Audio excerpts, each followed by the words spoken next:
İsa Məsihin ismi ilə hər birinizi salamlayıram. Samir qardaş, böyük qardaşlarım, xeyir duanızla. Demək, bu günləri sizlə bölüşəcəyim mövzunun adın belə qoymuşam. Qələbə qazanmaq, qalib olmaq. Ümumiyyətlə, bu ayələri oxumamışdan öncə bir-iki fikir bildirmək istəyirəm. Ümumiyyətlə, biz görmüşük də dünyada xalqlar xalqların üzərində qələbə qazanır. Nə bilim, hansısa komanda bir-birinin üstündə qələbə, fərq yoxdur. İnsanlar bir-birinin üstündə hansısa bir ringdə, döyüşdə qələbə qazanır. Amma biz müqəddəs kitaba fikir verəndə əhdi ətiq dövrünə, yəni miladdan əvvəlki dövrə, İsa Məsihin yaşadığı dövrdən əvvəlki dövrə, peyğəmbərlərin yaşadığı dövrə fikir verəndə görürük ki, orada da İsrail xalqı başqa, sanki Allahın sözünə oturub dururdu, Allahın dediyini eləyirdi, Allah da ona razı qalırdı və onlar başqa xalqların üzərində həmişə qələbə qazanırdılar. Amma eləcə də sanki İsrail xalqı öz idrakına güvənirdi, Allahsız addım atırdı, Allahdan çox kef çəkməyi seçirdi, dua eləmirdi və Allah nə edirdi? Onları təslim eləyirdi əzazil olan xalqlara, hansı ki ürəyində rəhm yoxdur. Onlar da nə qarırdılar? Qadın, uşaq bilmədən onları işğal edirdilər, işgəncə verirdilər və əllərində nə var isə hamısını da alırdılar və onları əsir edirdilər. Amma Allahın ürəyi yenə də mərhəmətlidir. Onlar yenidən Allaha tərəf imdad eləyəndə, üzlərini Allaha tərəf çevirəndə, Allah yenə də onların tövbələrini qəbul edirdi və onları əsarətdən xilas edirdi. Onlara yenə də qələbə bəxş edirdi. Bəs bu günləri biz sual verə bilərik ki, biz İsa imanlısı yox, İsa Məsihə iman etmişik və biz İsa'nın dediklərindən oturub duruq. Bəs bu keçmişdə baş vermiş bu hadisələrin bizim bugünkü həyatımıza nə dəxli var? Dəxli var ümumiyyətlə bizə bunun baş vermiş hadisələrin bugünkü həyatımıza? Yoxsa elə bunlar elə bir tarix kimi oxuyuruq, bilirik ki, filan vaxtı filan hadisə baş verib. Amma biz dərinliyə geçsək, görərik ki, o hadisələrin bugünkü bizim iman həyatımıza dəxli var. Bəli, görək İsa Məsih bizə nə deyir? Gəlin birlikdə ayələri oxuyaq. Romalılara məktub 12-ci fəsil 21-ci ayə. Görək bu günləri biz kimlə mübarizə aparmalıyıq və kimin üzərində qələbə qazanmalıyıq, yoxsa o bizim üzərimizdə qələbə qazanacaq. Kimin müqəddəs kitablar varsa oxuya bilər. 12-ci fəsil 21-ci ayə. Pislik sənə üstün gəlməsin. Pisliyə yaxşılıqla qalib gəl. Amin. Ümumiyyətlə, pisliyin kökü hardan qaynaqlanır? Biz müqəddəs kəlam oxuyanda görürük, pisliyin arxasında iblis dayanır. Bu dünyada nə qədər problemlər baş verir, bəlalar, nifrət, qan tökülür. İnsan insana nifrət edir. Adi işdəyi, girirsən otağa, qulağın eşidə dalıca danışırlar. Sən çıxan kimi sənin dalıca danışırlar. O birisi çıxan kimi o birisinin dalıca danışırlar. Və bunlar heç günah da saymırlar. Bütün bu pisliklərin arxasında pulpərəstliyin, zinanın, ikiyüzlülüyün, maşennikliyin arxasında dayanan bir şəxs var. O gözə görünmür, o ruhdur. Onun adı iblis və şeytandır. O dayanır bütün bu pisliklərin arxasında. Və müqəddəs kitabda İsa bizə iblisə necə qalib gəlməyin yolunu öyrədir. İsa Məsih bir dəfə dağüstü vəzində belə bir söz deyir. Qayıdıb deyir ki, sizə deyirəm, deyir, ey məni dinləyənlər. Bu günləri bizə deyir, kim onu dinləyirsə ona deyir. Deyir ki, düşmənlərinizi sevin, sizə nifrət edənlərə yaxşılıq edin, sizi lənətləyənlərə xeyir dua verin, sizi incidənlər üçün dua edin. Bir üzünə şillə vurana o birini də çevir, üst paltarını aparandan köynəyini də əsirgəmə. Səndən bir şey diləyən hər kəsə ver və sənin malını aparandan geri istəmə. insanların sizinlədir, necə rəftar etməyini istəyirsinizsə, siz də onlarla elə rəftar edin. Dalıca Rəbb deyir. Deyir, əgər sizi sevənləri sevirsin, istəyirəm davam edin. Çünki ola bilsin çoxumuz çoxdanlandır, heç kəlam oxumuruq, bu yerlərə də rast gəlmirik. Deyir, əgər sizi sevənləri sevirsinizsə, hansı tərifə layiqsiniz? Çünki günahkarlar da onları sevənləri sevir. Əgər sizə yaxşılıq edənlərə yaxşılıq edirsinizsə, hansı tərifə layiqsiniz? Çünki günahkarlar da elə edirlər. Əgər geri almaq ümidi ilə borc verirsinizsə, hansı tərifə layiqsiniz? Çünki günahkarlar da günahkarlara borc verirlər ki, həmin borcu tam geri alsınlar. Ardıca isə Rəbdir. Siz isə düşmənlərinizi sevin. Onlara yaxşılıq edin. Onda deyir, siz Haqq Taalanın övladları olacaqsınız.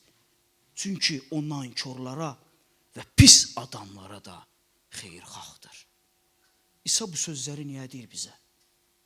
İstəyir ki, elə biz ancaq qapazaltı olaq. Elə kim nə deyir deyək yaxşı. Biz müqəddəs yazıya fikir verəndə bir şey də görürük. Necə ki, bu həyatın bir-birimizi görürük, bir-birimizə salamlaşırıq. Eləcə də bu həyatın görünməyən bir tərəfi var. Mən həqiqəti deyirəm. Nağıl danışma, bu həyatın görünməyən bir tərəfi var. Və orada Allah Taala da bizim üçün iş görür. Və iblis də bizim üçün planlar qurur.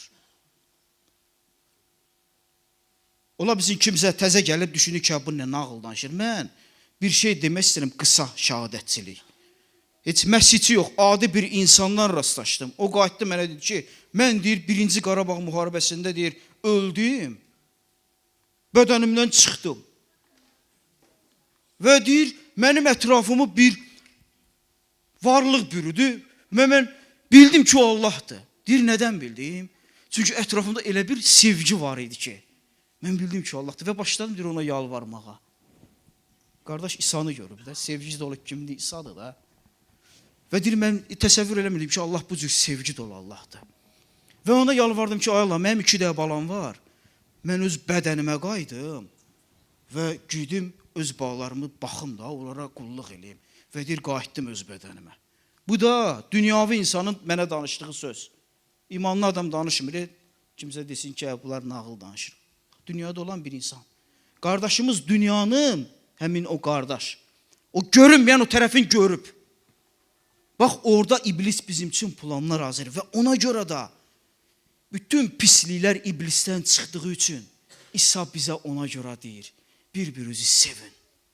İblisə yer verməyin. Bağışlayın. Nifrət etməyin.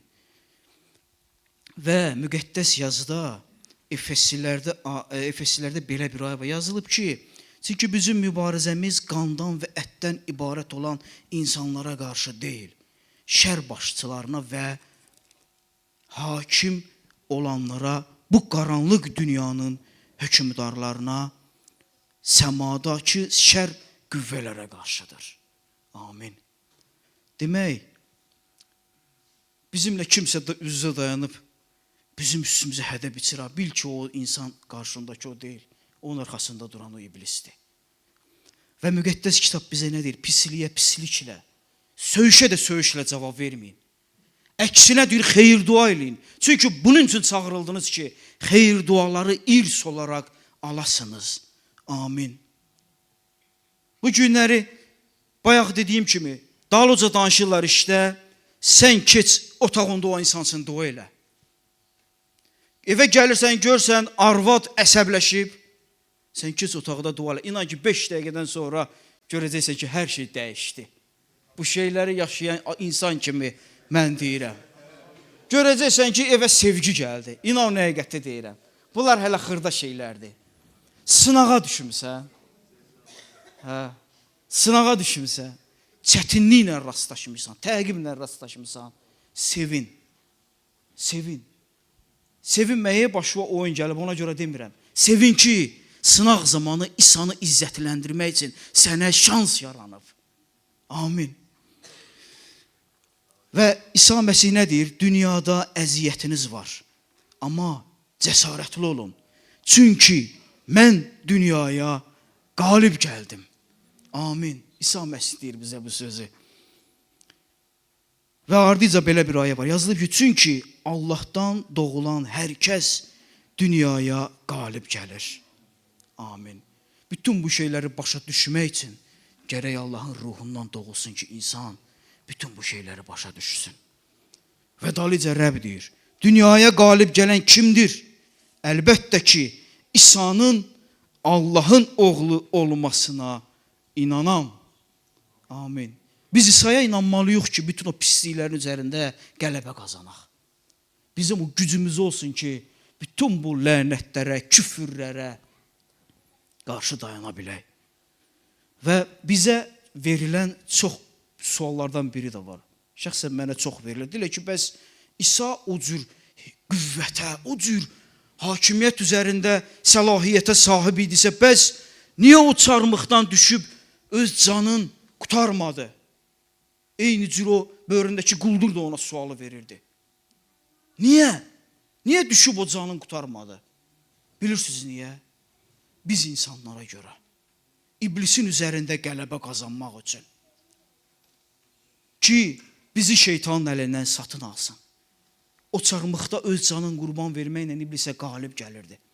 Və fikir verin, İsa Məsih çarmığa çəkiləndə biz bəzən o fraqmentlərə baxırıq, gözləyirik ki, bəzən göydən bir daş yağacaq o insanların təpəsinə, hamısı məhv olacaq o fariseylər. Ürəyimizdən bu hisslər də keçir. Amma fikir verin, nə hadisə baş verdi.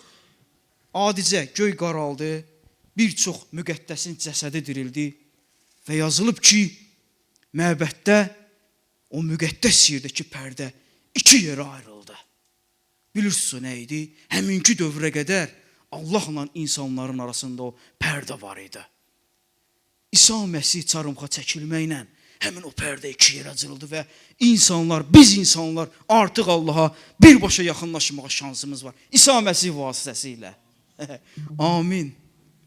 Və ən əsas bir şey var. Heç bir dində, heç bir yolda görmüsünüz kimsə Allaha ata desin.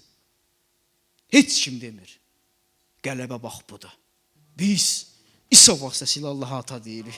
Şükür olsun onun uca isminə. Rəbbə şükür olsun.